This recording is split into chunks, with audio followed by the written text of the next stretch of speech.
Hello, everybody, and welcome back to the Modern Maze. I hope that everybody is doing well today. You're having a beautiful day, and that you've been well, and that you've been taking care of yourself, and that the year is absolutely flying by. Like, I cannot believe it's October already.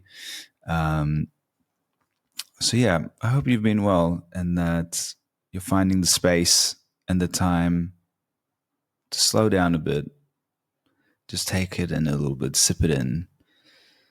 I am currently in Koh Samui, where I will be leaving tomorrow, actually. This concludes my time in Thailand, and I will be making my way straight to Varanasi in India, where I'm going to finally begin my big homecoming journey. What this trip has really been built around, which is to connect. I would say reconnect, but to India. But that would imply that there ever was a connection. So it's to connect. And I said, you know what? Fuck it. Let's just go to the most intense city that I could possibly think of.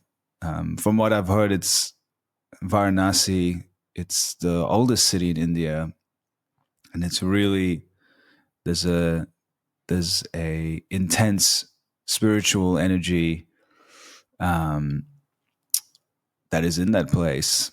And so, I thought, let's do it. Let's go straight into it. And so I will be in North India for about a month, until the end of this month. And then I will be making my way back to my hometown, which is a place called Pune. It's near Mumbai, around 2 hours away, where I am going to be with my family to celebrate Diwali, which is the celebration of light. And it's always been one of my favorite times of the year, but I am beyond excited to be in India to celebrate that. You may hear in my voice that I'm still a bit sick. I got a tattoo last week, and I don't know what happened. My body just shut down, and I've just been sick for a week, it feels like. Slowly getting better. Those who know me know that I'm one of those chronically sick people. But I've actually been really good ever since I've started this holiday or this trip. It's been exactly 2 months now. And thought I was doing good, but yeah, kind of got knocked on my ass a little bit. So if you hear me sound a little bit energetically low, or yeah, my words might struggle to get them out at times, it's because I'm dealing with that, and it's okay. I'm really excited about today's episode. This is an episode that I've been thinking about probably ever since I started this podcast, which was back in April. And what we're going to be talking about today is the rise of a philosophical belief or framework called dualism.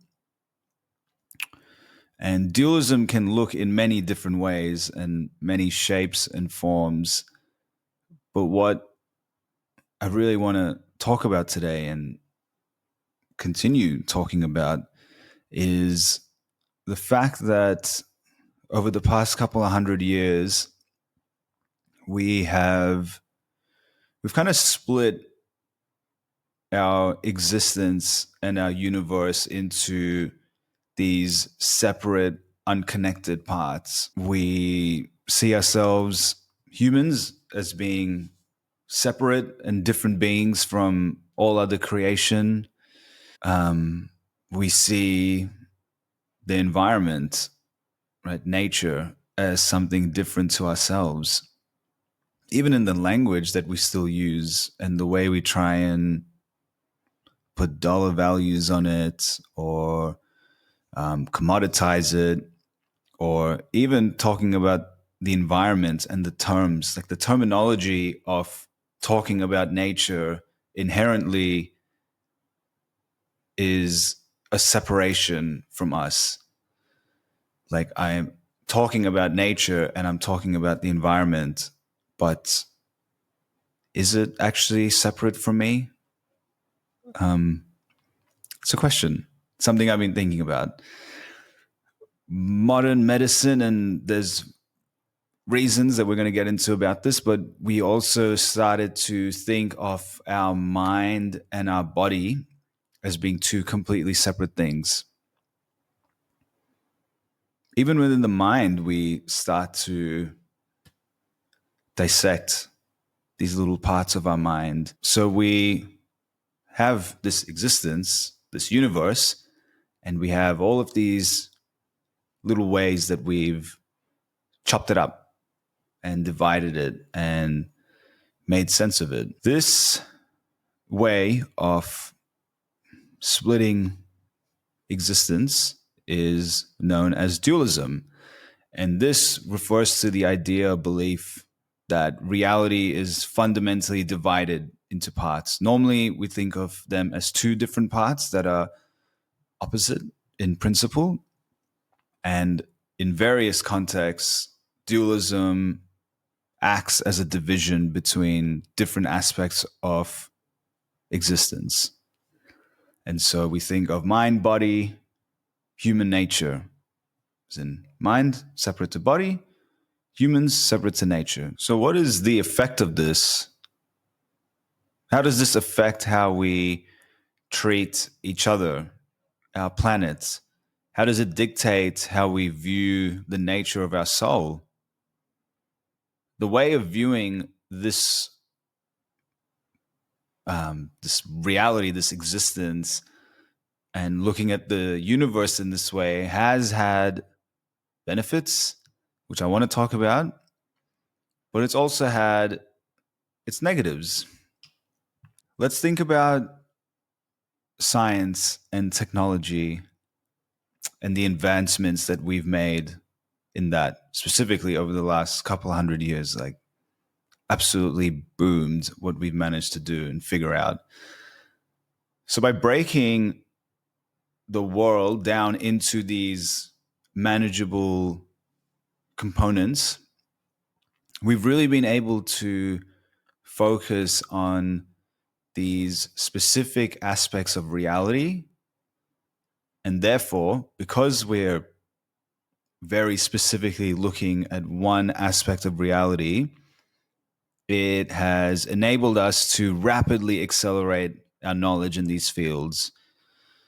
So we think about physics, engineering, even medicine in some aspects as well, right?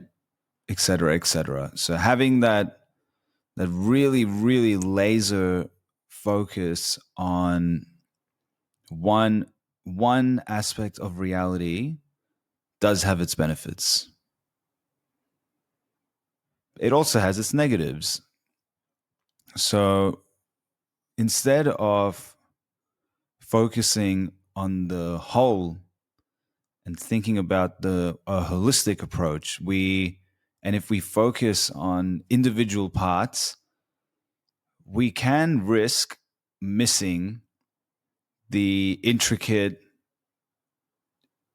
interdependent variables and relationships that sustain life in the universe. And that may lead to short-sighted solutions that can undermine the long-term well-being of both humanity and the planet.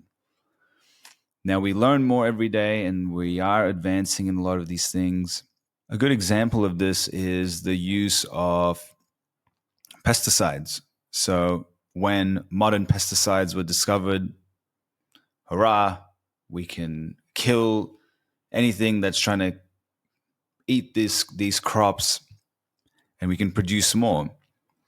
But what we know now is that using these things are not so good for our health. It's massive. It's in everything. It's in, we think about Roundup and all the other pesticides that are destroying our health, really, and the health of the planet as well, and the ecosystems and the soil quality. And it's just been such a negative in the long run.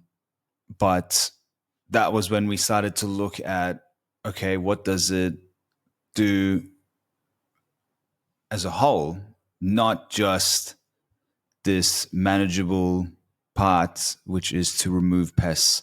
If you look at it in that way, it's a rousing success. It nukes everything.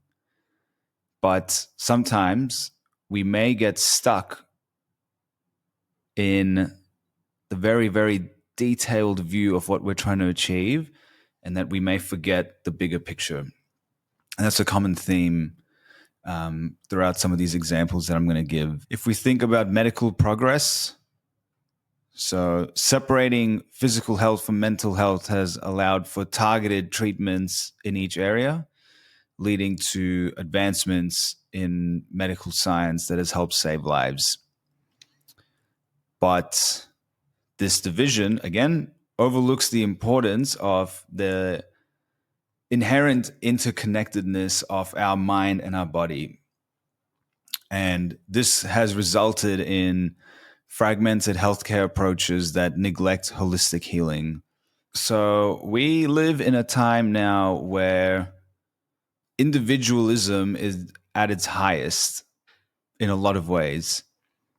And this separation between all of us and between individuals has fostered a strong sense of self and personal identity. And this encourages self-expression and personal freedom. How much of that is actually a facade is a conversation for another day. We live in a very individualistic lifestyle and community, specifically in the West. And I'm just thinking about my experience in Australia, but I really feel that there's so much isolation and disconnection from community, and as well as a weakening of collective responsibility. And this is something that I've really witnessed in Australia, especially in the aftermath of COVID lockdowns. Like, I really feel like it's gotten worse. This sense of everybody's an individual, but kind of not linking up anymore. It just feels like a lot of separate people. Human control over nature, so allowing us to treat nature as separate from humans has allowed us to be okay with resource extraction. And that has led to the comforts of modern life, such as food production and energy.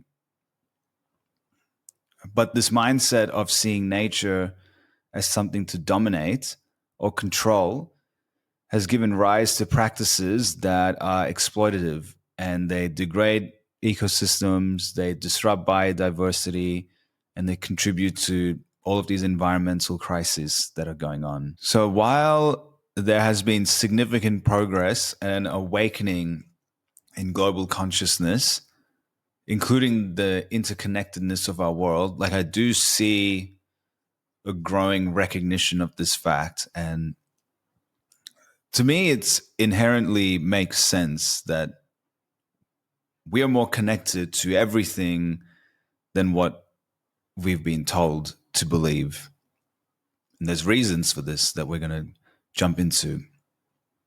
So while there has been significant progress in this, I'm thinking about, even naturopaths and the way that we've been looking at the environment, and the way that I know that there are specific organizations out there trying to rekindle people with nature and to foster that relationship again, as well as projects that bring men together, that bring women together, bringing the interconnectedness of everything together in all these different ways. We still really do remain in this dualistic state, and it runs deep. It's not something that is just surface level and something that we can necessarily just let go of like that, and that it's super easy to shed. It really remains in our language, our definitions, our thinking. It may be subtle and may go completely unnoticed in everyday life, but that doesn't mean that it's not happening. I've been reading a bit of Alan Watts recently, and he has a poem that really resonated with me.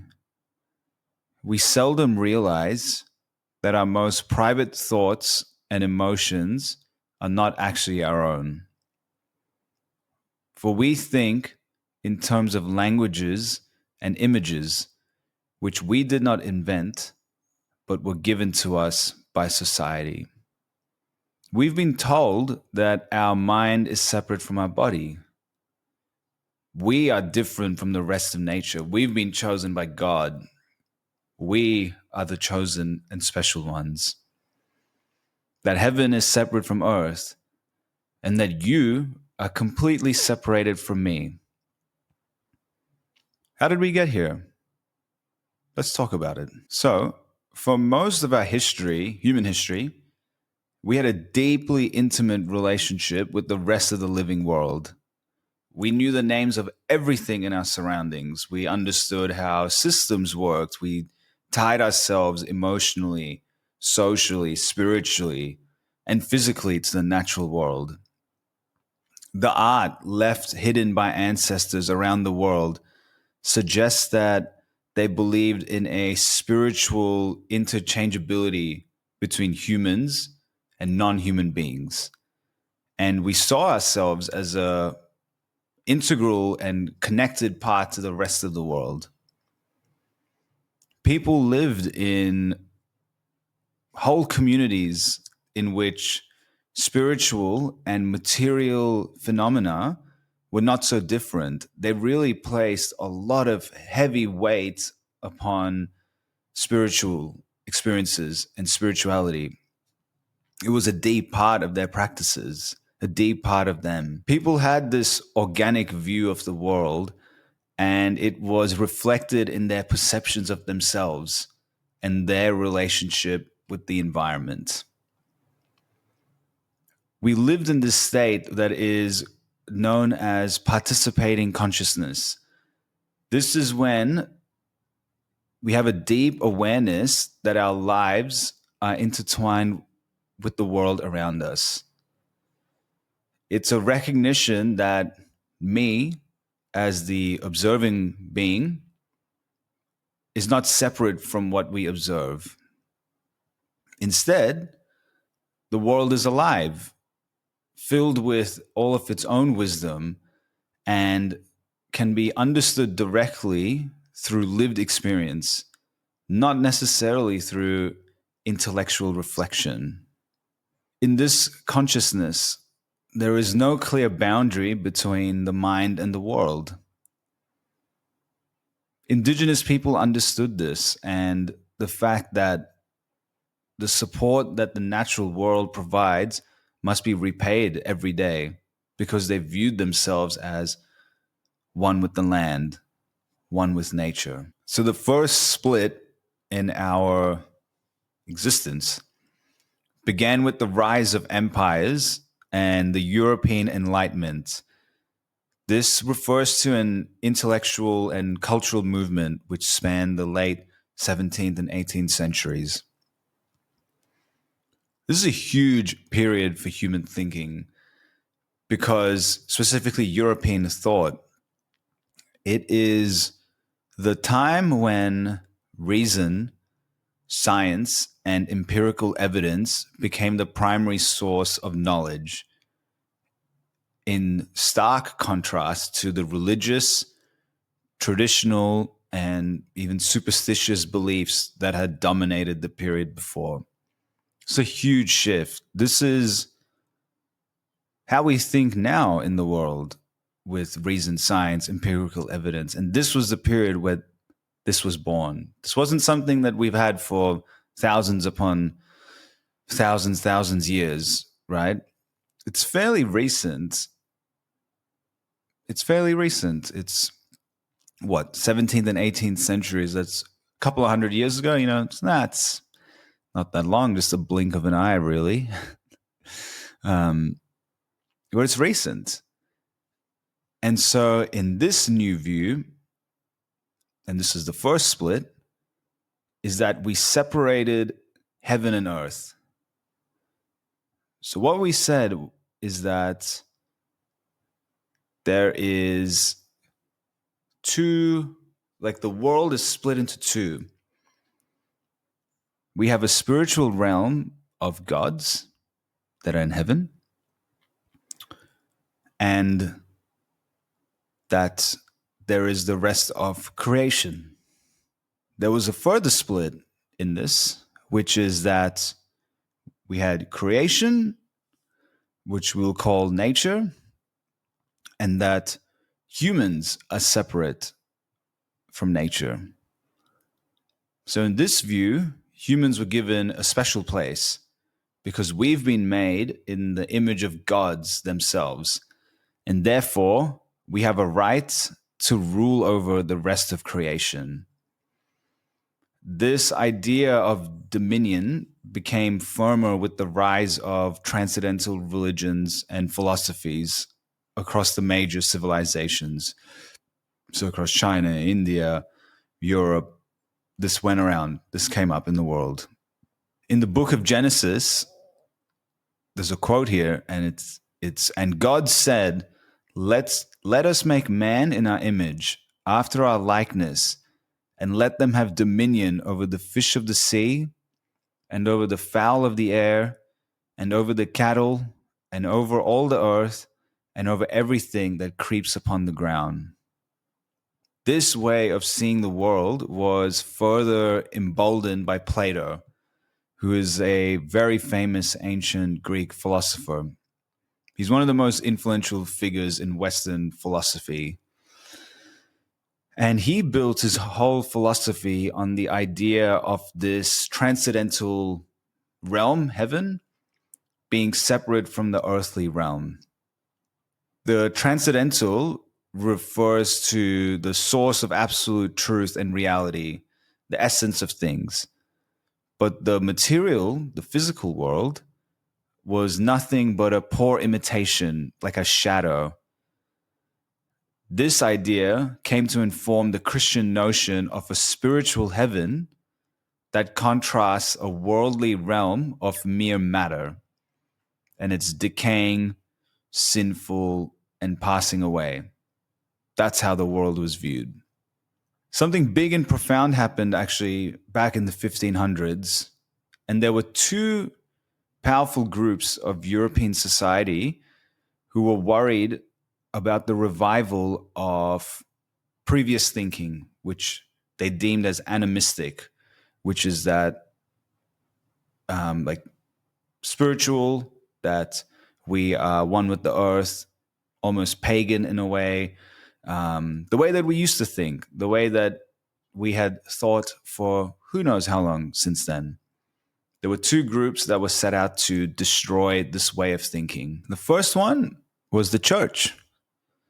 And as far as the church was concerned, the notion that spirit is present throughout the material world and a part of all of us, part of every tree, bird, etc., threatened their claim that they were the only conduits to the divine. If spirit is everywhere and everyone has access to spirit and nobody owns spirit, then that challenges the very notion that there are a group of people that are the only ones that can speak to the divine. This wasn't a problem just for the priests, but for the kings and the rulers who depended on the church for their power. If spirit is everywhere, then there is no God. If there is no God, there is no priest and no king. The divine right of kings crumbles into nothing. So this is a big problem for them. The second group is capitalists, of course. The good old the good old capitalists just yeah, just showing up everywhere. The new economic system that we have built, especially beginning after the 1500s, and we talked about the history of capitalism and what I'm about to describe here is the philosophical thinking behind the actions that went on. So we've talked about enclosures, we've talked about colonialism, we've talked about everything that happened for capitalism to rise. But what we're going to talk about next is actually the philosophical beliefs that underpinned this shift in how we looked at how we looked at the world and each other, and how we began to treat Mother Earth. So this new economic system that was rising, it needed a new relationship with Mother Earth. It couldn't have the old one because it was too sentimental and it was too interconnected to us. This new system needed to be built on the principles of possession, extraction, commodification, and productivity. And in order to truly exploit something, you need to think of it as an object. If you think about the earth as a living organism and think about her as a mother, it's a pretty big ethical dilemma to carry out destructive acts against Mother Earth then. And so the relationship had to change and the definitions had to change. The ones who wanted to advance capitalism, they had to find a way to destroy this idea that Mother Earth was living and sacred, and instead make her a warehouse of natural resources for humans to take and exploit. Francis Bacon, who is hailed as one of the fathers of modern science, played a key role in shaping the scientific method. But behind his contributions, there's a darker legacy here. Bacon sought to replace the ancient view of nature as a nurturing mother with one of nature as a wild, chaotic force that needs to be controlled. Science for Bacon was a tool of domination. His harsh metaphors reveal his broader worldview. He saw nature as a rebellious force to be broken. And he was very, very influential and instrumental during this time. And so this is how he viewed nature. This vision of nature as something as lifeless, mechanical, and devoid of spirit was later expanded by René Descartes, who viewed the world as a living, nothing more than a machine of pumps, springs, and cogs, and it's been stripped of its soul. Descartes took Bacon's idea of dominating nature and pushed it further, arguing that such domination could only be justified if nature was seen as lifeless. He revived Plato's notion of a world split between mind and matter. He claimed that only humans possess minds or souls, and this is why we have a special link to God.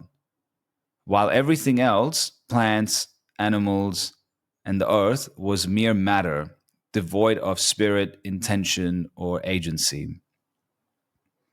This view eventually was overthrown and challenged as scientists realized that this is not the truth.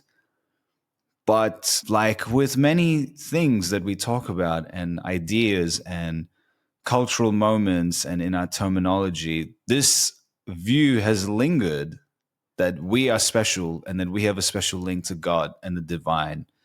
Regardless of it being thrown out, I can still see that it's alive in our terminology and our views, that we believe this, that there is a belief that we are special.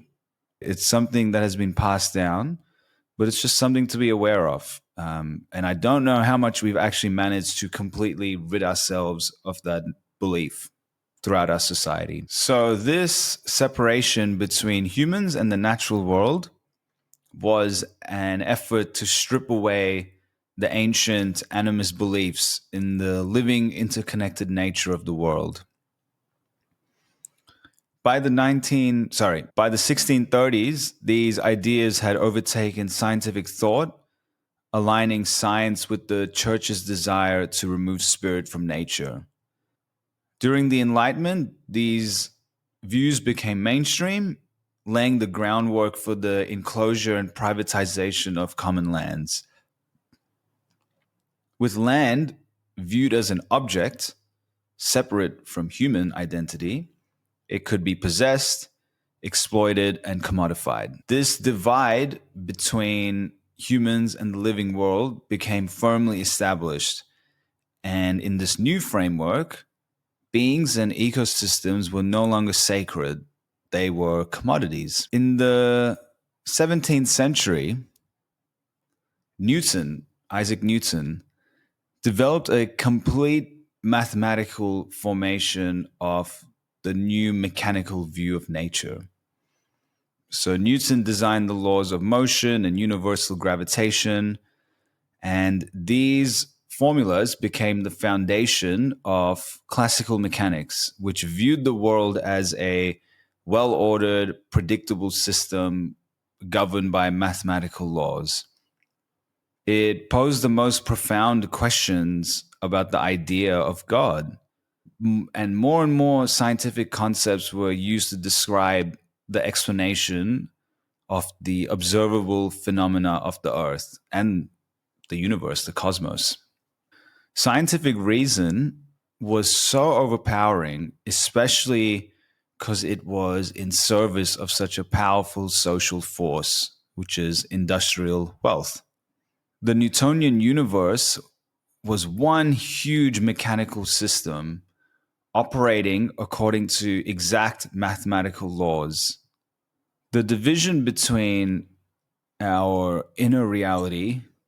our outer reality and our inner world was one of the most consequential philosophical transitions of human history. It really was. It changed the way that we think about ourselves and our place on earth. The ideas that were brought during the Enlightenment allowed the material benefits of the scientific industrial revolution, which transformed our outer world in ways that we previously never imagined we could do. Pretty unimaginable what we've managed to do to the earth these last couple of hundred years. There's been advances and maybe there's some benefits in how we've been able to understand and control our external world. But it really has come at the cost of neglecting our inner lives. So our emotions, our intuition, our subjective experiences that may not be able to be quantified by scientific reason and modern science. Knowledge shifted from intuitive, experiential understanding to facts and calculations, prioritizing intellectual over participatory knowledge. The Enlightenment and capitalism reinforced this divide, focusing on self-interest and economic calculation, stripping away the moral and emotional consequences. Science and economics promoted a view of nature as something to be exploited rather than living and interconnected. The last separation that I want to talk about is the separation of our mind and body.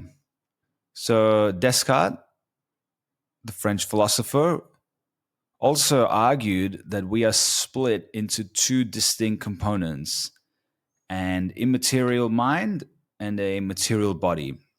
Now, because the body has been categorized as a thing of nature, so it was used as brute matter and could be used like a machine.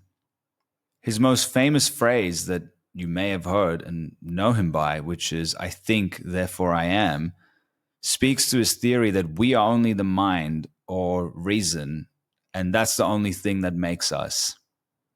European elites took this view of dualism and specifically separating our mind from body and humans from nature and used it to reshape beliefs about labor.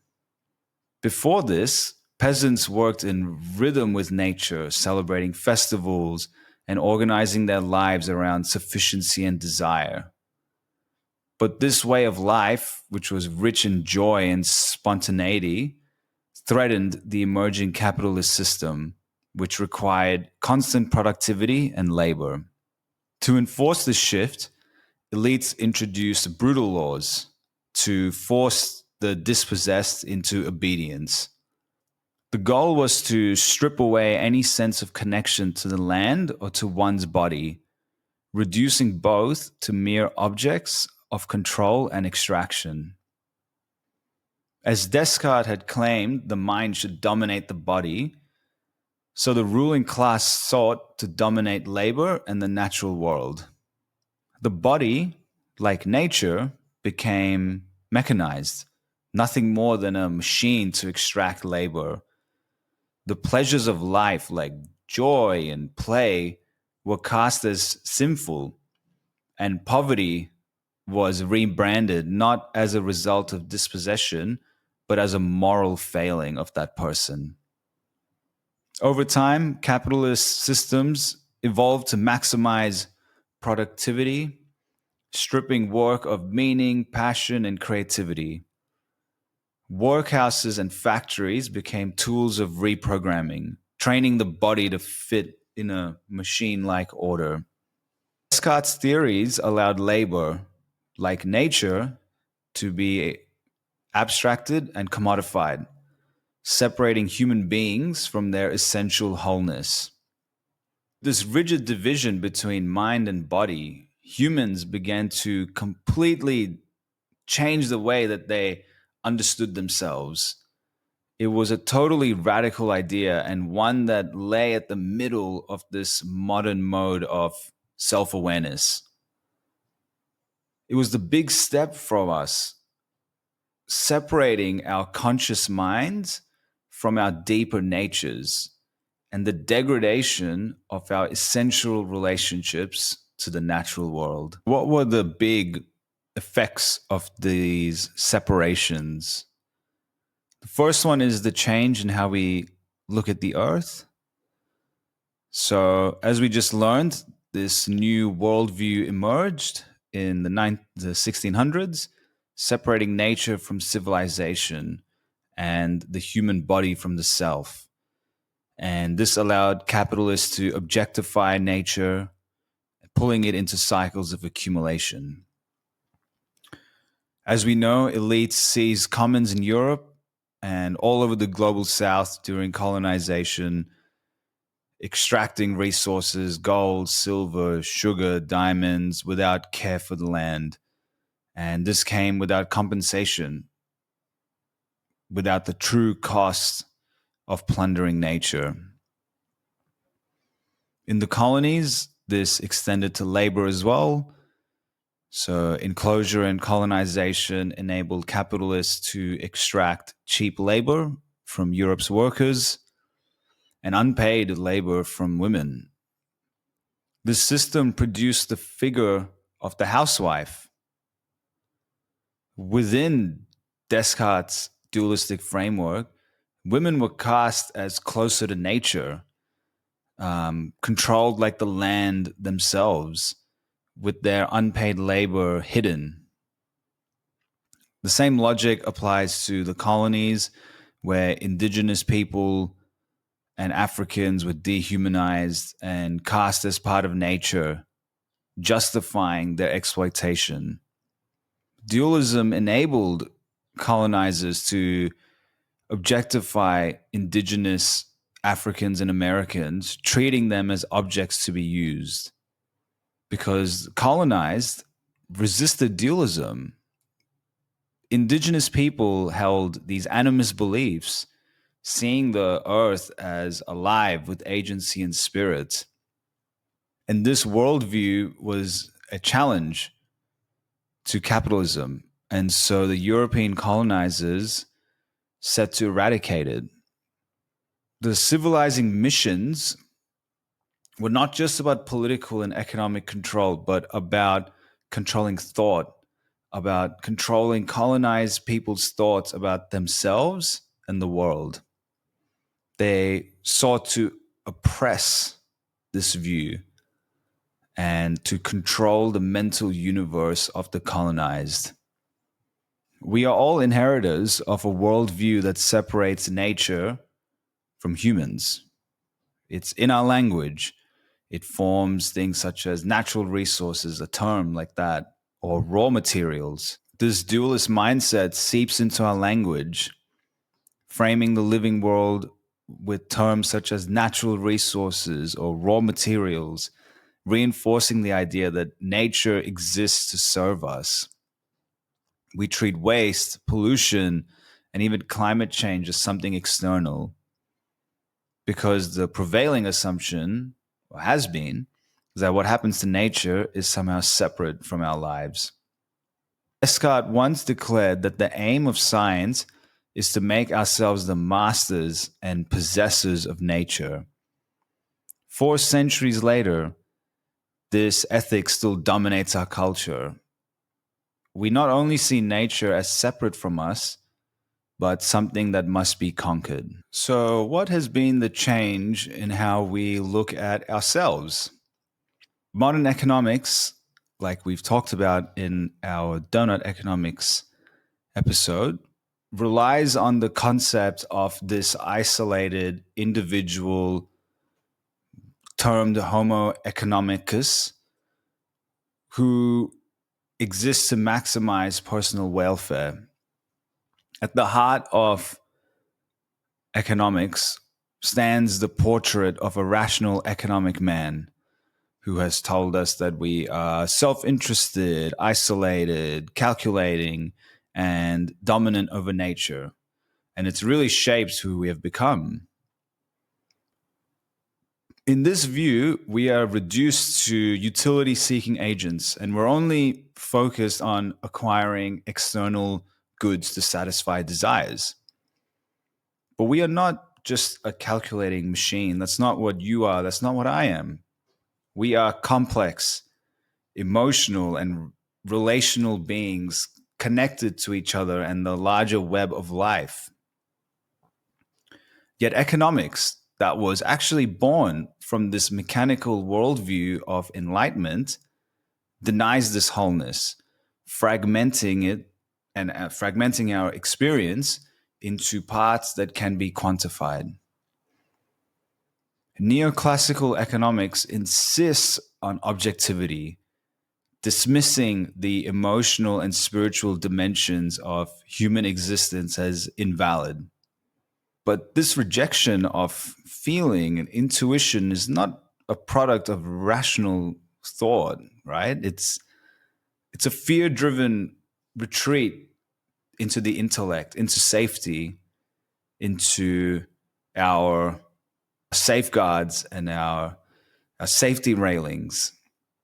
The need to detach from our emotions has shaped modern economics, turning it into an intellectual response to a deeper fear of vulnerability and interconnectedness.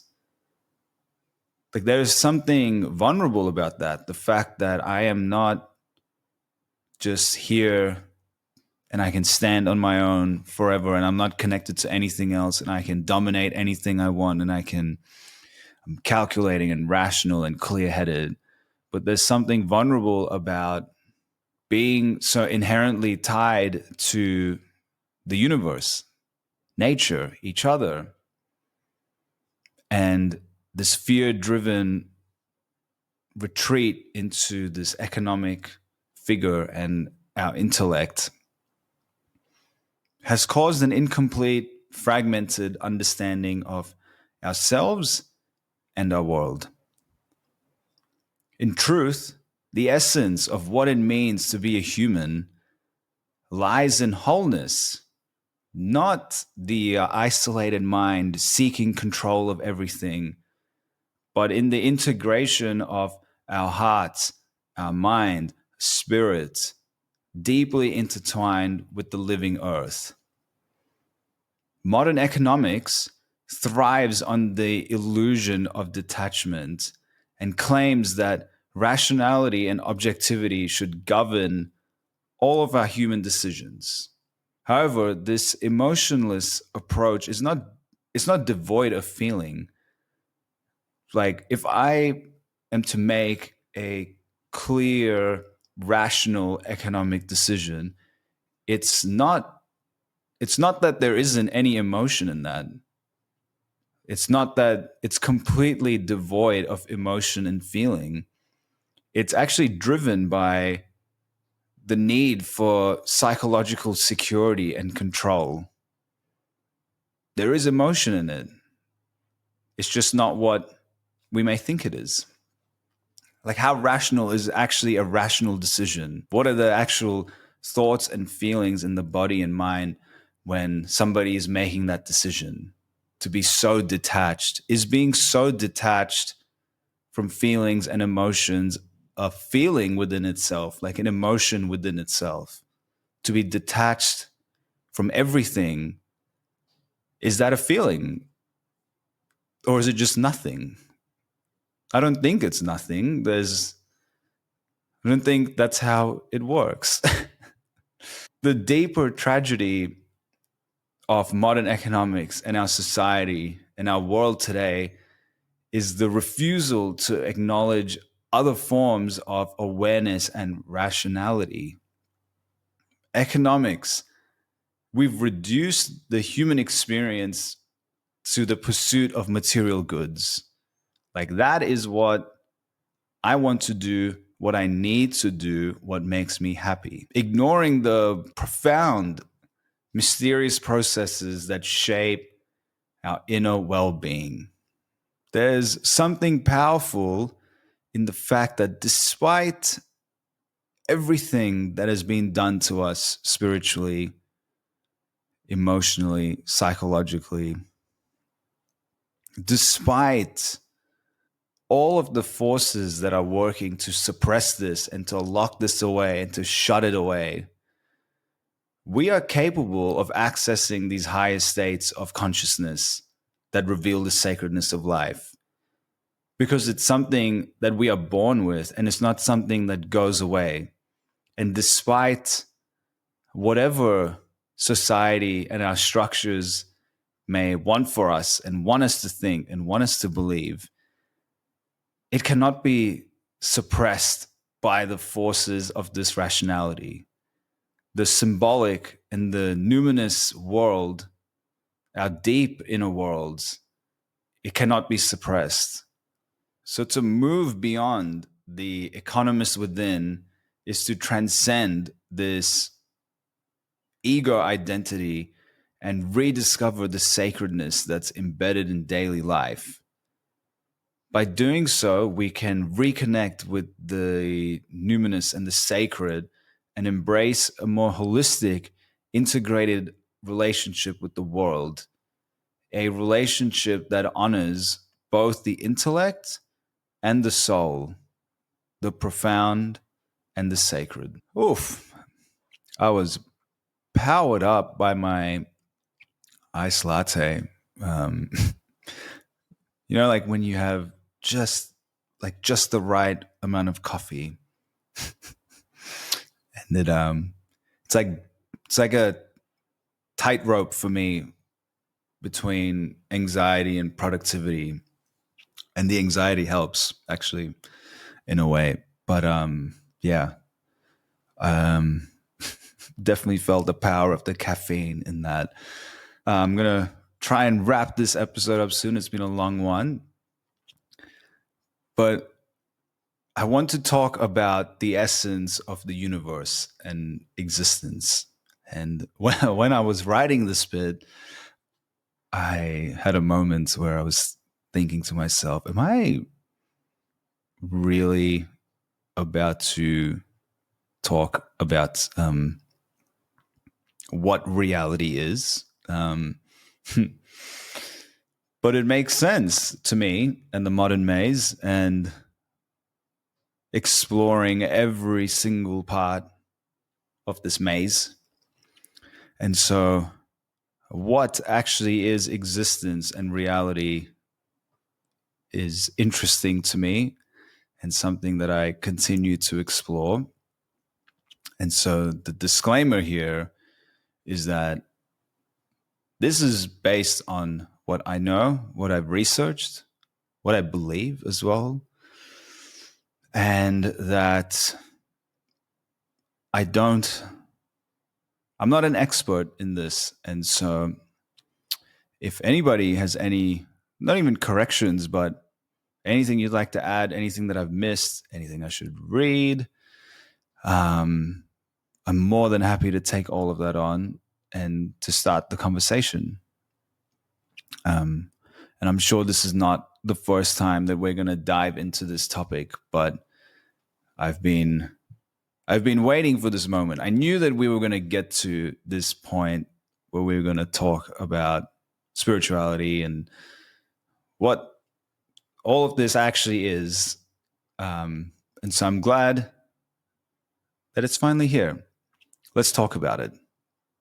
So you may know this already, probably already know this already, but at the very basic core, the universe is one continuous field of energy. It can also be described as a continuous field of light. What do I mean by this? So we've known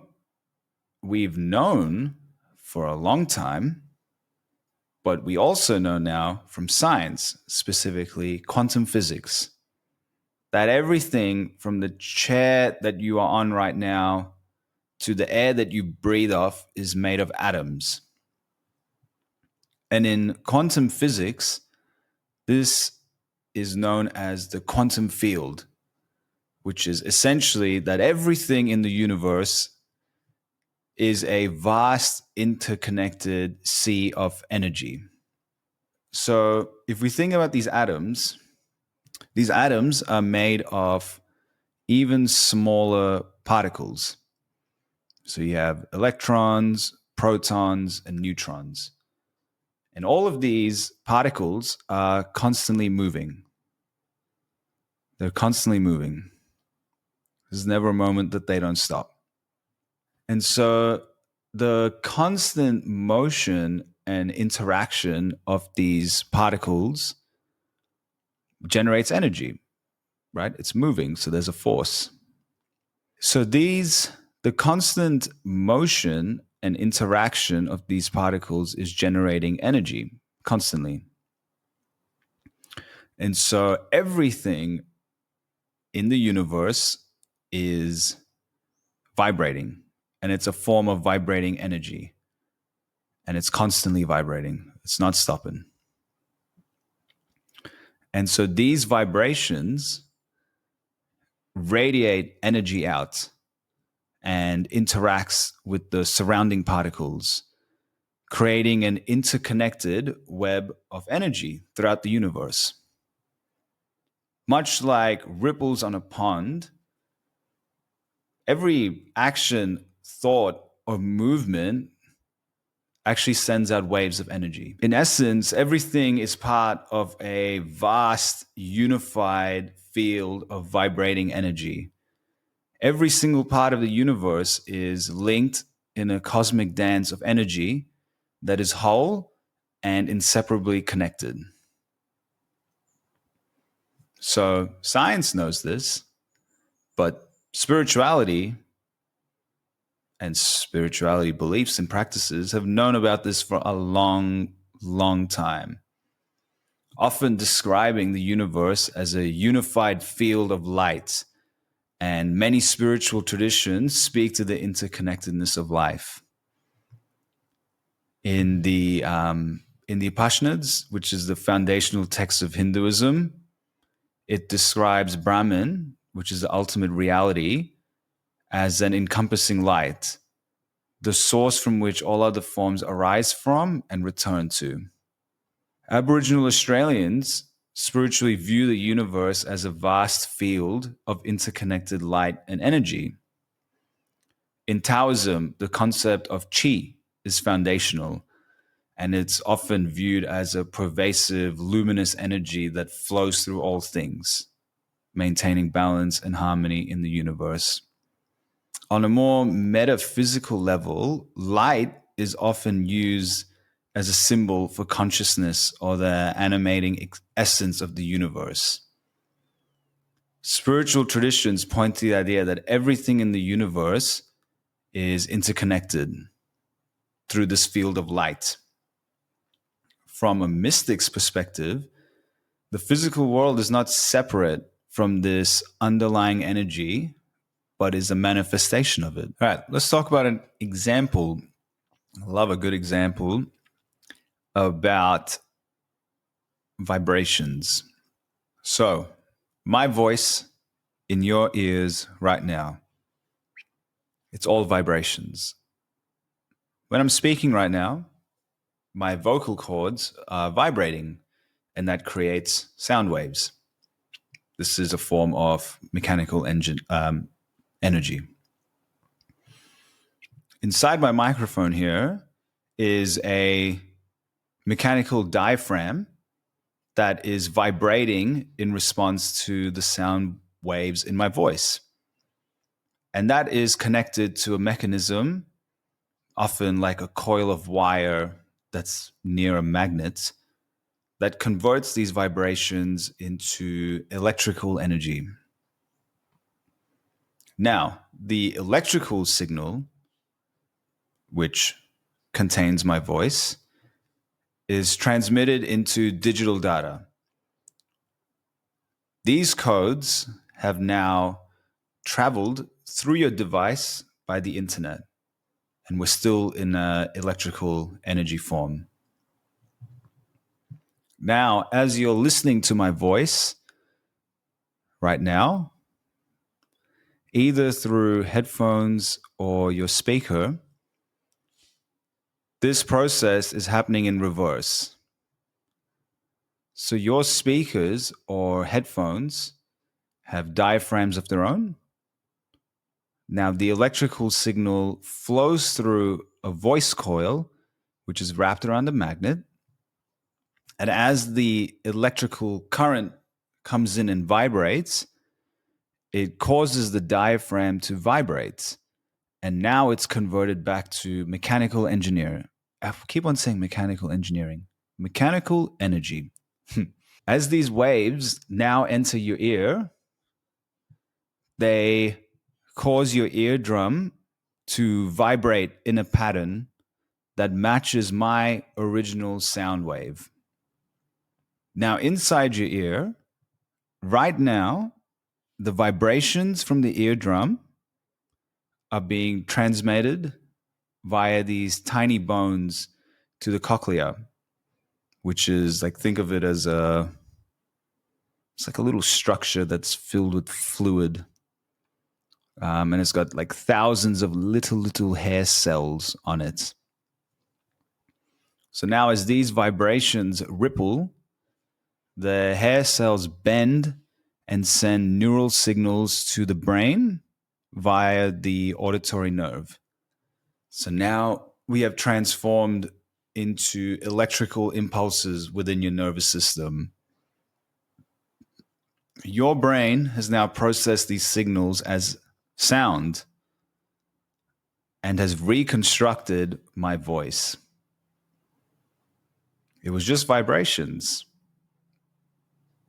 the whole time. And at every step, I hope this shows you that energy can flow and transform. And the fact that my voice reaches your ear is vibrations, and it's vibrations that are transforming, vibrations that are flowing, and we're connected. We're connected vibrationally. So why do we talk about this and bring this up? we've talked about the great separation, dualism, all of these different ways of looking at the earth and us and the universe and what that has done for us and meant for us. But it is far from what I believe is the truth, which is that our entire existence and universe is one continuous stream of energy.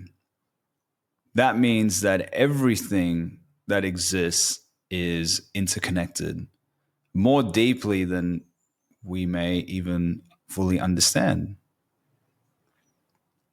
There is technically no separation between you and the person right next to you, you and the tree you lay under, or the earth that you walk upon. We are all connected at a deeper foundational level than what our eyes, our ears, our mouth may convey to us. I'm going to pause the spirituality talk for today. Love to continue discussing it and maybe even get some guests on to talk about it.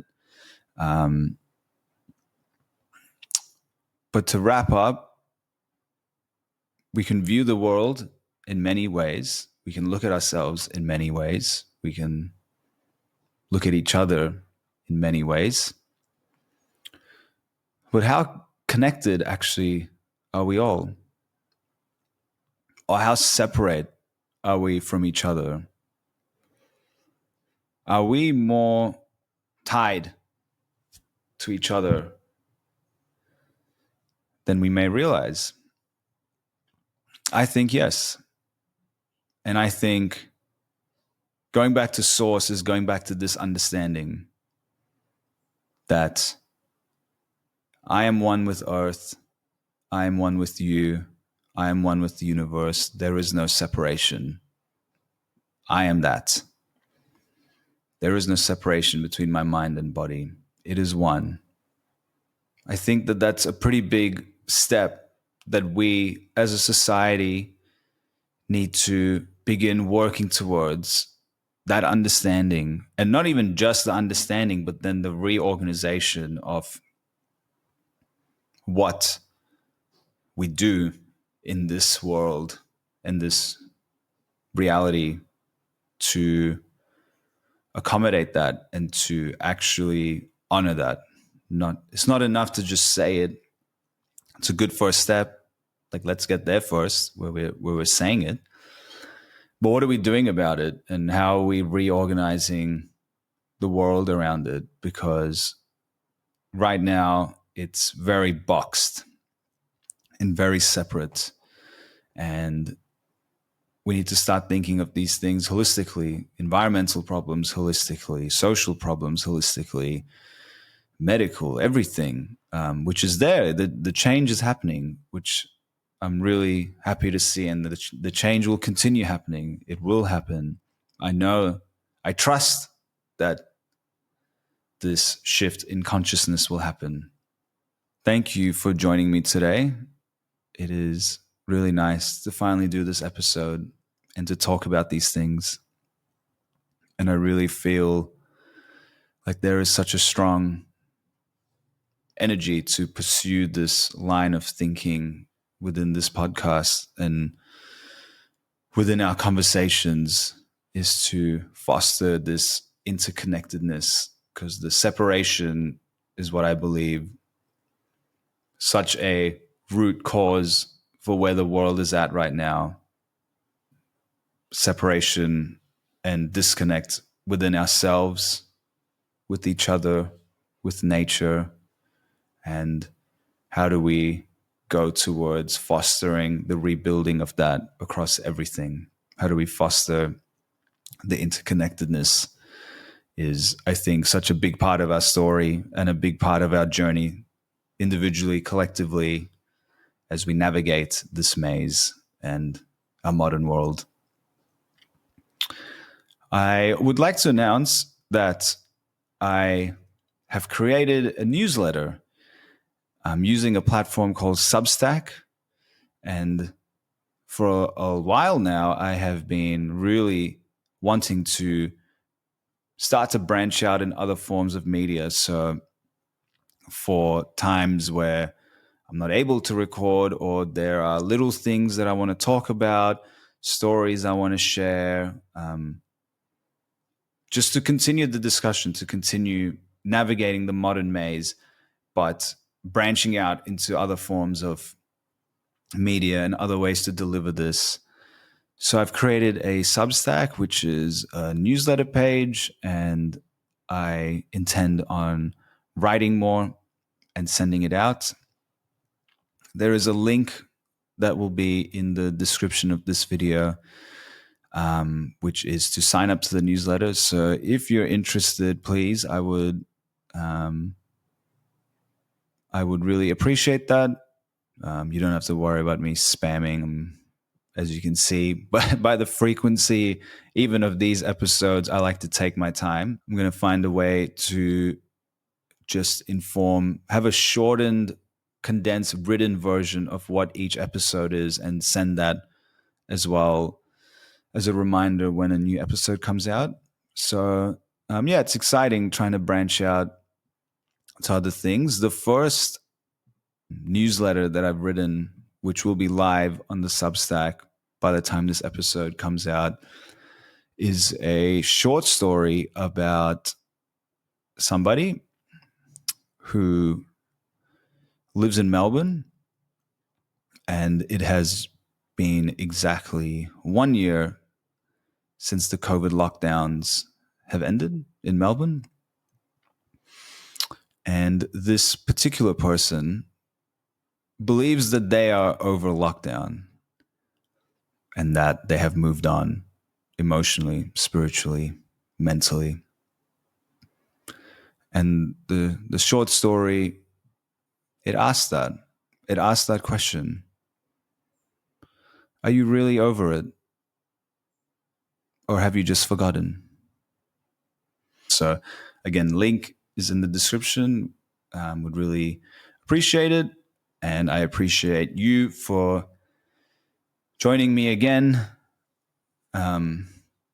Maybe a little bit until we speak next. I've got a couple of guest interviews that are lined up for October. But October is going to be a lot of more traveling and being on the road and being spontaneous than what these first 2 months have been, where I've just for a majority of the time have been in one place. And so I hope that you take care of yourself, look after yourself, sending you all the love in the world. And I will speak to you next time. Thank you for joining me, and I hope you have a beautiful day. Namaste.